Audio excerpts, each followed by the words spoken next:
회전근개 파열이 요즘 이제 많이 환자를 보고 또 원장님들께서는 환자를 또 그런 사람들을 또 보실 거고 또 회전근개 파열의 수술 환자들이 제법 많이 있고 그리고 이제 그 다음에 회전근개 파열이 일어났을 때 우리가 어떻게 재활을 시켜주고 어떻게 회복할 것이냐 하는 부분에 대해서 좀 얘기를 해볼까 해요.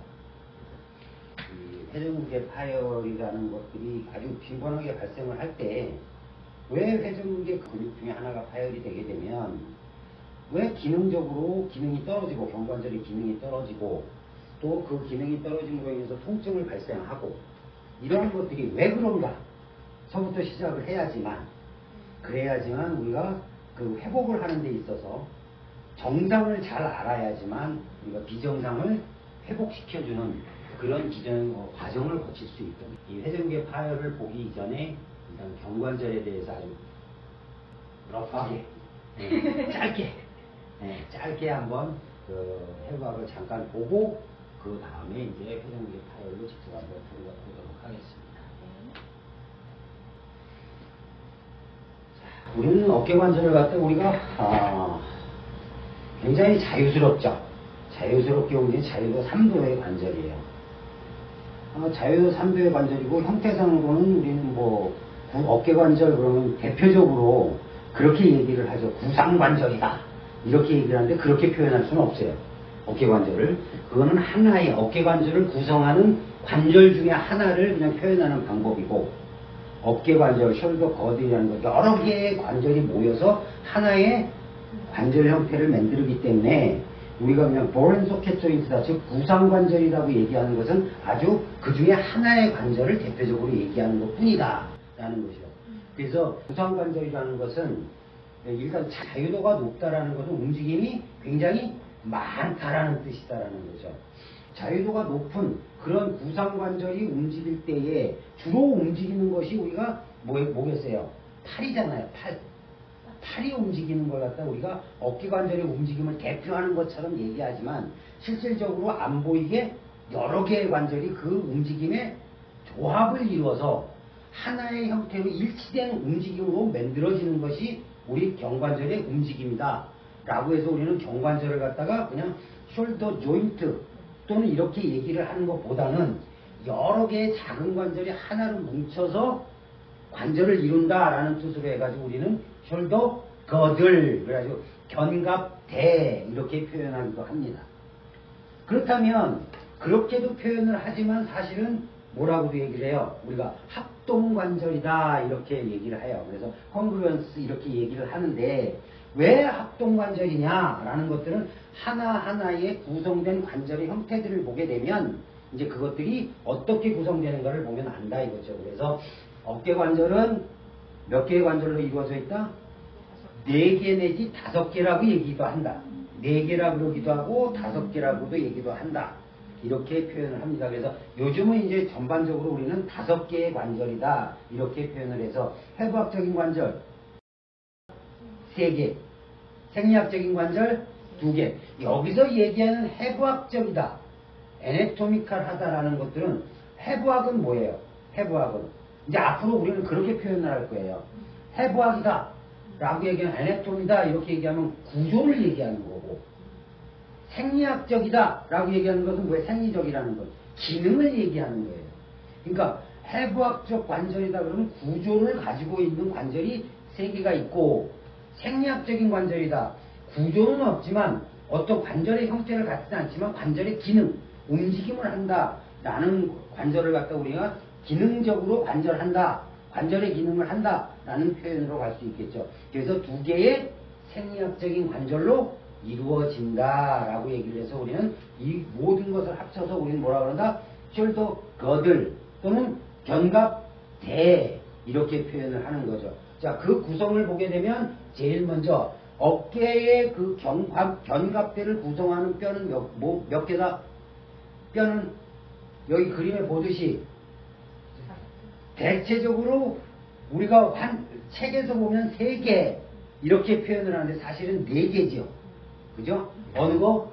흉골, 쇄골, 견갑골, 상완골 이렇게 해가지고 4개의 뼈죠. 이 4개의 뼈가 관절들을 이루어서 하나의 완성된 견관절, 즉 견갑대를 형성하는 거죠. 자, 그 중에 하나인 스토노클레비큘라 조인트, 이걸 뭐라 그래요? 흉쇄관절. 그래서 이 관절의 형태는, 이 흉쇄관절인 요 관절, 흉쇄관절은 형태는 오목볼록한 형태를 가지고 있다. 그래서 얘는 무슨 관절? 관절의 형태상 안장관절. 예. 다음에 저기 요 볼록 튀어나오는 요거 에크로미온하고 견갑골의 견봉과 쇄골의 끝부분이 붙어서 또 뭐래요? 여기 아크로미오 크레비큘라 조인트. 그래서 견쇄관절. 이 관절은 형태적으로 어떤 거? 평면관절. 그렇죠? 그 다음에 여기 지금 해부학적인 관절이에요. 그래서 또 하나는 또 어디 있다? 견갑골의 관절와와 휴메러스 상완골이 머리가 구성하고 있는 무슨 관절? 그렇지. 그레노 휴메랄 조인트. 그래서 견갑 상완관절. 그렇죠? 요게 볼앤 소켓 조인트다 이거죠. 그래서 구상관절 이렇게 표현을 하는 거죠. 이해되시죠? 자, 다음에 구조는 안 가지지만 관절처럼 움직임을 가지는 부분, 이걸 또 찾아야겠죠. 그래서 그것이 대표적인 게, 즉 4개의 관절이라고 표현할 때는 여기 스케플라하고 소라식, 이 만나는 스케플로 소라식 조인트. 그래서 얘는 뭐예요? 견갑 흉골. 그렇죠? 그래서 견흉 관절. 그래서 얘는 어떤 구조적으로 구성되어 있지 않지만 인대나 여러 가지로 형태적으로 뭐 평면관절이다 이렇게 얘기할 수는 없지만 어쨌든 움직임을 만들고 있다. 그래서 이건 생리학적인 기능적인 관절이다 라고 얘기를 하는 거고, 또 하나 요즘에 들어서 아론메타가 맨 처음부터 얘기를 하기 시작을 했는데, 이 아론메타에 의해서 표현된 요 밑에 관절, 즉 아까 얘기했던 아크로미온하고 즉 견봉하고 상완골 두하고 그 사이의 간격, 요 간격이 한 7 내지 9mm 정도 되거든요. 요 밑에의 관절, 요걸 갖다 우리는 무슨 관절이다? 서브 아크로미오 휴메랄 조인트. 그래서 우리가 견봉하 상완관절 이렇게 얘기를 하게 되는 거죠. 그래서 우리는 요즘은 이제 어떻게 표현을 한다? 이렇게 5개의 관절로 표현을 한다라고 얘기를 하는 거예요. 즉 구조적으로 봤을 때 이렇게 구조를 가지고 있는 우리 소위 얘기하는 흉쇄관절, 견쇄관절, 그 다음에 견갑 상완관절, 요런 것들이 다들 어디 평면관절, 그 다음에 안장관절, 구상관절, 요런 것들이 어떻게 돼야 돼요? 서로 같이 어떤 움직임에 있어서요. 아주 협력을 잘해야겠죠. 이렇게 협력을 잘해도 일치가 돼야 된단 말이지. 그래야 움직임이 완성되고 통증이 없을 것이다 라는 개념이겠죠. 그래서 우리는 이걸 갖다가 합동관절이다 라고 얘기를 하는 거죠. 그러면서 생리적인 관절하고 또 어떻게 돼야 돼요? 아주 일치가 잘 돼야 돼요. 그렇죠. 그리고 이 간격들도 잘 유지가 돼줘야 되고 그 안에서 기능도 잘 해줘야 되고, 이렇게 해가지고 서로 5개의 관절이 어떻게 해야 돼? 이제 완성을 해서 골고루 잘 협조적으로 움직여줘야 돼. 그래서 우리는 이걸 갖다가 합동관절이다 또는 다른 말로 일치관절이다 이렇게 얘기를 하기도 해요. 그래서 이런 것들을 갖다가 우리가 기본적으로 견갑대, 숄더 거드이라고 표현을 한다라고 얘기를 하면 되죠. 그러면서 이제 한번 구조를 보게 되면